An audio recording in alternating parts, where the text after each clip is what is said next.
Hello viewers, నమస్తే అండి. మా ఛానల్కి స్వాగతం అండి.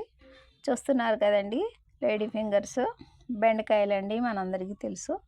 వాష్ చేసి కట్ చేశానండి చిన్న చిన్న పీసెస్ లాగా.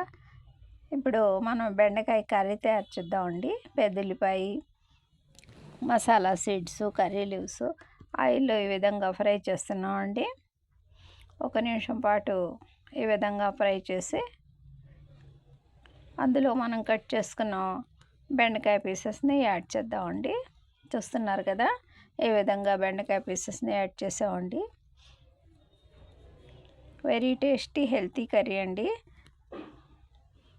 ఎక్కువ ఆయిల్ లేకుండా, మసాలాలు లేకుండా న్యాచురల్గా ఈ కర్రీని తయారు చేస్తున్నానండి.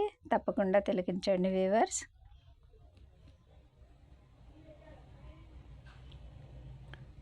కొద్దిపాటి పసుపు, 1/2 స్పూన్ సాల్ట్ అండి.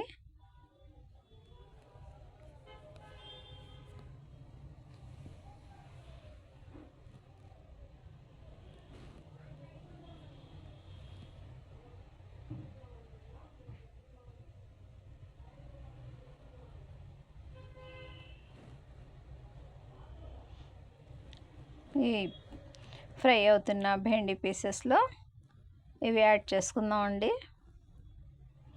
ఫ్రై అంటే ఫ్రై కాదనుకోండి, మామూలుగా కర్రీలాగా తయారు చేస్తున్నామండి.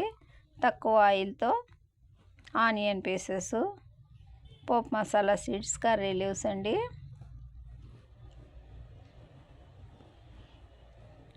మామూలుగా దమ్లాగా, అంటే మనం ఆవిరితో చక్కగా మగ్గిపోయేలాగా ఈ కర్రీని తయారు చేస్తున్నానండి.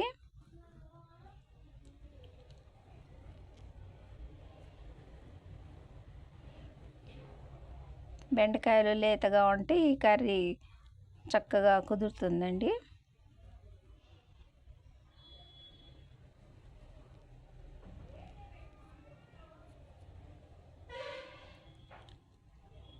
ఈ విధంగా 1 నిమిషం తర్వాత మనం మన టేస్ట్ని అనుసరించి రెడ్ చిల్లీ పౌడర్ యాడ్ చేసుకుందామండి.